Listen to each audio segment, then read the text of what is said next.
nhớ trong sở đa nó ta chỉ nó tới ở trong tu nó chè của tôi chở nó lúc chở nó lúc chở em lỡ được hoặc khí chia nó xí nó lúc chở nó muốn tao đó giải dụa thì nữ dân chỉ kỹ đi thế này ạ nhớ trao tỉ bản lát tầm trung nữa giờ tiền này linh thì chỉ tao tua đua nó lọt tua nữa nên thôi củ một sai nữa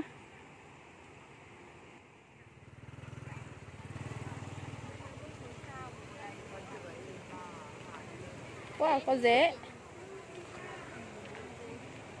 mèn hình to nhở bán mấy đấy bác ơi 25 à 25 một lạng ui măng đẹp thế bác ơi bao nhiêu đây 70 đẹp lắm nhở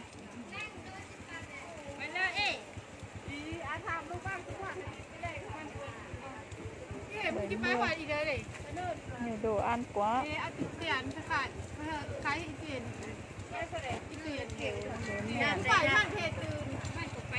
มึงก็ไปมันประเทศมันรักมึงใช่ไหมมึงมีโชว์เรียนฝ่ายน่ะเร็ว มีสิทธิ์มันหนาวอะไรมึงไปมึงละบ้ามันหนาวที่บ้านเปลี่ยนไปมึงละบ้ามันหนาวที่บ้านเปลี่ยนว่าเห็นมันตื่น chơi cái này ngọt không chị ơi cho em với em lấy đùm đây bao nhiêu tiền chị để đấy thì em quay về em lấy nhá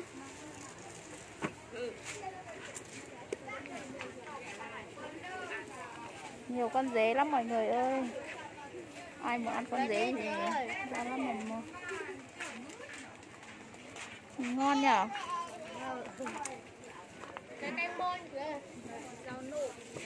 đây là canh môn à canh môn ủa ngon nhở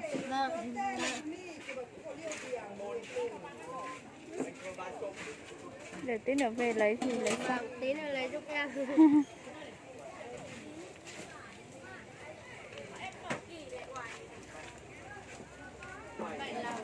bây giờ chỉ có dế thôi dế nhiều lắm nhiều nhở cái này là mình đi đào à vâng đi đào ở chỗ nào mới có được đi đào ngoài bờ sông nhiều lắm à vâng bãi cát ngoài bờ sông giỏi thế nhỉ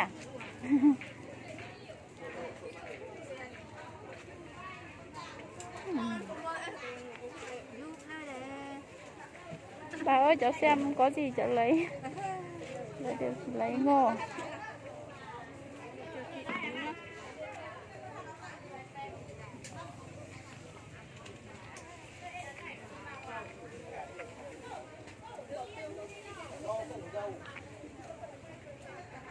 bà ơi cho cháu bó rau này đi bà rau dạ bà bỏ vào túi đi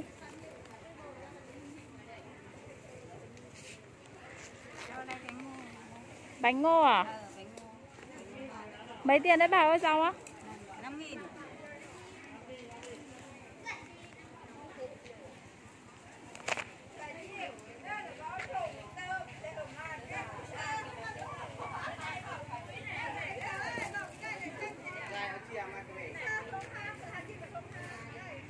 dạ cháu xin ạ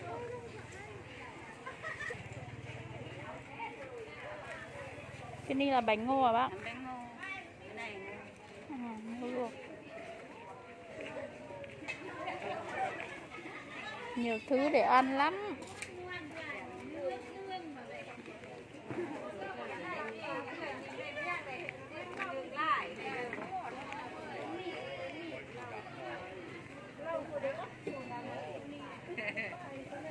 cá nướng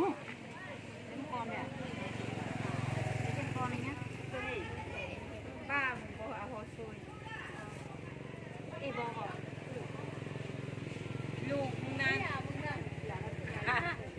ôi về nhà đi nhà có nhà man đi nhà bông về nhà đi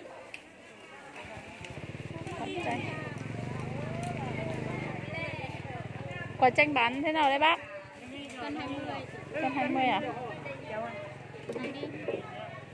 một lấy mấy quả thôi một lấy mấy quả tôi lấy nhiều lấy không ăn hết 5 lạng lấy 5 lạng Bác lấy cháu 5 lạng 10.000 à?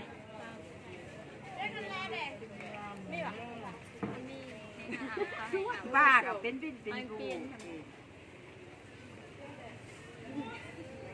nhiều con dế nhở? Nhìn to to thật đấy.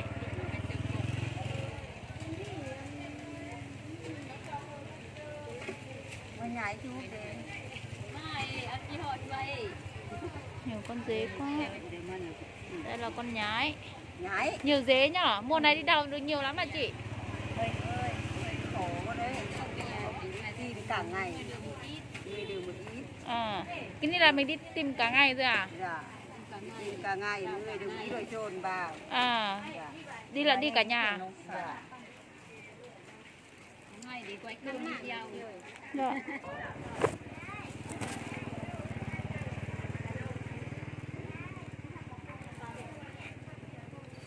Mùa này nhiều con dế lắm. Cho nó cho cách trình nữa.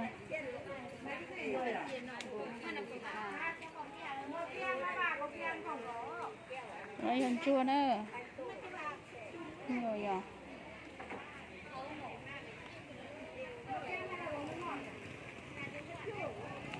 Có rau rồi.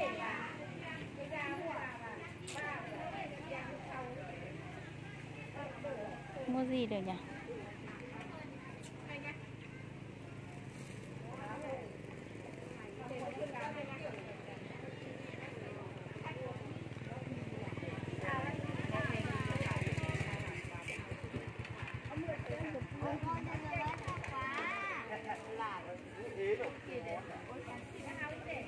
Bà ơi, canh gì đấy bà ơi? Canh mon, canh cà với thịt bò sới. À. Thịt gì? Thịt gì á bà? Thịt bò. Thịt bò khô à? Thịt bò khô. À. Nấu canh đây này. Nấu với canh cà. Rất là nhiều cái buồn. Nhìn ngon lắm nhưng mà sợ không quen ăn mà. Ăn ốc bò với lưới bò đây này. Ăn thử đi.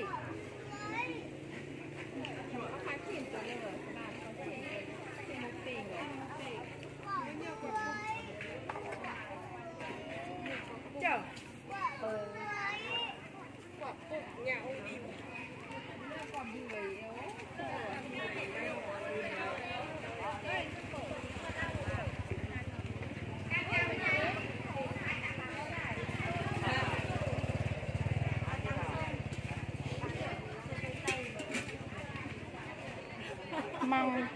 Canh gì đấy bác? Chưa canh gì á? Canh này là canh thang phố. Nhìn ngon nhỉ? Cái ly là canh hén. À, có canh hén. Canh hén. Cái này hôm qua em không kêu vừa ăn.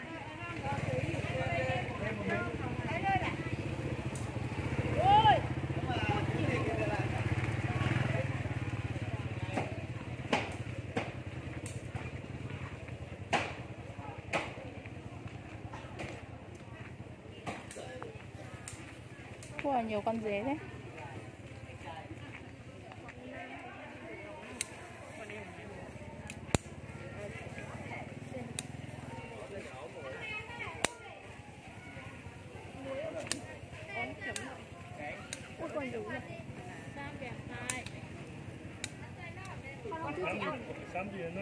Con này con dế mèn, bảo con hôm trước chị ăn.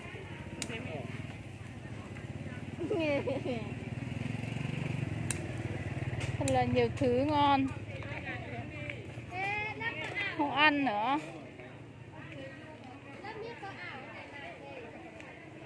Con gì đây? Con chim mà bác? Chim nướng. Con chim nướng. Cái này là gà nướng.